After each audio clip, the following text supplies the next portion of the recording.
Real quick before we get going, let me explain what this series is and why I'm making it. Lessons of Basketball is a series meant to discuss, obviously, the lessons learned through the sport of basketball. Not the types of lessons that are like, box out you fucking idiot and don't land on your hands when you fall backwards unless you want to break something. The lessons that can be applied to life in general are the ones I want to talk about. The big important lessons. I got the idea for this series when I was working out today, actually. I had no clue what I was going to record. I was thinking maybe just grab some footage off the internet and do an Elgin Baylor video, because I do actually have quite a bit to say about him, but those videos are a hassle to edit. I figured out an alternate way to make that video though, so expect that soon. I wanted to make this series to give more people a reason to pick up a basketball, and maybe talk about why I enjoy it and why I'm committed to it. Maybe I'll tell some of my own stories. So with all that out of the way, let's talk about our first lesson. So every lesson I'll cover, I'll likely be passionate about. But this one, oh man. My friends know that I never shut up about this type of shit. Today's life lesson, in case you didn't read the title because it's like 2 a.m. and you're just clicking blindly, is intention and effort. They sort of go hand in hand in my eyes. Being intentful on and off the court is a great quality to have. It's beneficial socially for things like getting a job or even just making friends. People will be drawn to you if you give off the impression that you're getting shit done and keeping your head in the game, including employers. It can be beneficial for you mentally in the sense that it makes you feel confident in what you're doing and that you have a plan, even if you're just stumbling through life and improvising like everyone else is. Think about it. When's the last time a long-term plan you devised went perfectly?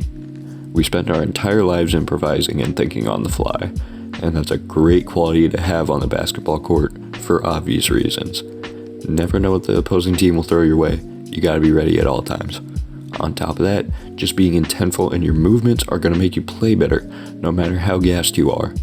I recorded this video after a 90-minute workout and then another 90 minutes of practice. I was done well before I pressed record, but watch my movements. There's nothing lazy about them. There isn't a sense of urgency either. I just play with a natural, casual swagger, but every detail of every movement is done with purpose.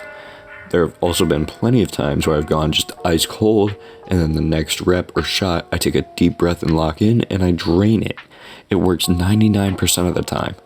That's also where effort comes into play. You're tired, you just want to collapse into your bed and die there, but you got one more set to bang out.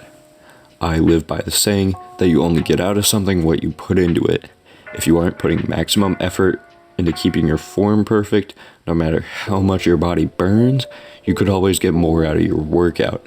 Being tired is something people will always use as an excuse. In general, people are very good at finding excuses for anything they aren't doing. Environment is an excuse, status is an excuse, time is an excuse, pain is an excuse. At the end of the day, those excuses are nothing more than what you make them. For a lot of people, they're the difference between what they're doing and what they could be doing. If you were to grab any random person off the street and ask them why they haven't accomplished their dream, a lot of them could give you a million reasons why. They'll blame it on work, or family, or any number of things, but almost none of them will tell you it's because they didn't put in enough effort. This is because it's easy to think you're doing much more than you really are. I'm guilty of this myself, and a lot of it has to do with the people you're surrounded by. Freshman year of high school, I started running track and field. I sucked, but it didn't really bother me too much. Basketball was my priority. Then I met a group of kids that were much better than me. I chalked it up to having worse genetics than them, which was partially true. Up to that point, I was the small, scrawny, unathletic kid. I hadn't had any growth spurt yet. I'd barely hit puberty. I was like 4'11". Besides the point, over time, I became really good friends with this group, and to this day, we're all still very close. But as I surrounded myself with them, I realized how much more they were doing than me. Being the weakest link in your own chain is eye-opening, and it's a great advantage to have. It forces it into your head that you aren't doing enough. It forces you to push yourself harder. Even now, when most days I wake up earlier than them and work before they even see the sun, I question if I'm doing enough. If there's 24 hours in a day, I'm losing 7 to sleep, 6 to school, and at maximum 2 to homework. Where's that other 9 hours going? I work out and record a video for like 3 or 4 hours, and then what? Editing, recording audio, and uploading takes like 3 hours. That leaves 2 hours when I'm just not doing anything. And that's on a busy day. The same lesson stands on the basketball court. Think about this. It's overtime, 4 seconds left, tie game. You have the ball, you're gassed out, you're ready to go home. Putting in that extra effort to be intentional can be the difference in making or missing that big shot. Or think about this. You start out the game blazing hot, get a quick 10 points, and end up at the free throw line. You get a bit too comfortable and the ball slips, you brick the free throw. You tell yourself you got the next one, the same thing happens, you get in your own head, and you go cold for the rest of the game. In a game that looked like you could go for 40, you end with maybe 15 points. All because you weren't intentful on a pair of free throws. But back to the real world one more time.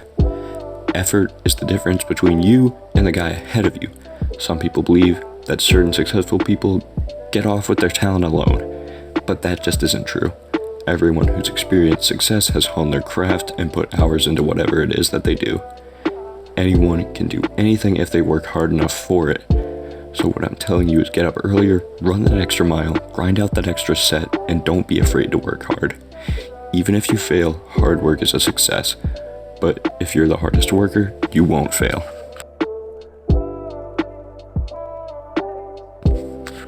Overall intention is important for polishing up the finer details of your craft, but you need effort to accomplish much of anything at all. If you were productive today, give yourself a good pat on the back and stay in that groove. Keep it up tomorrow. Thanks for watching. I'll catch you in the next video. Yeah.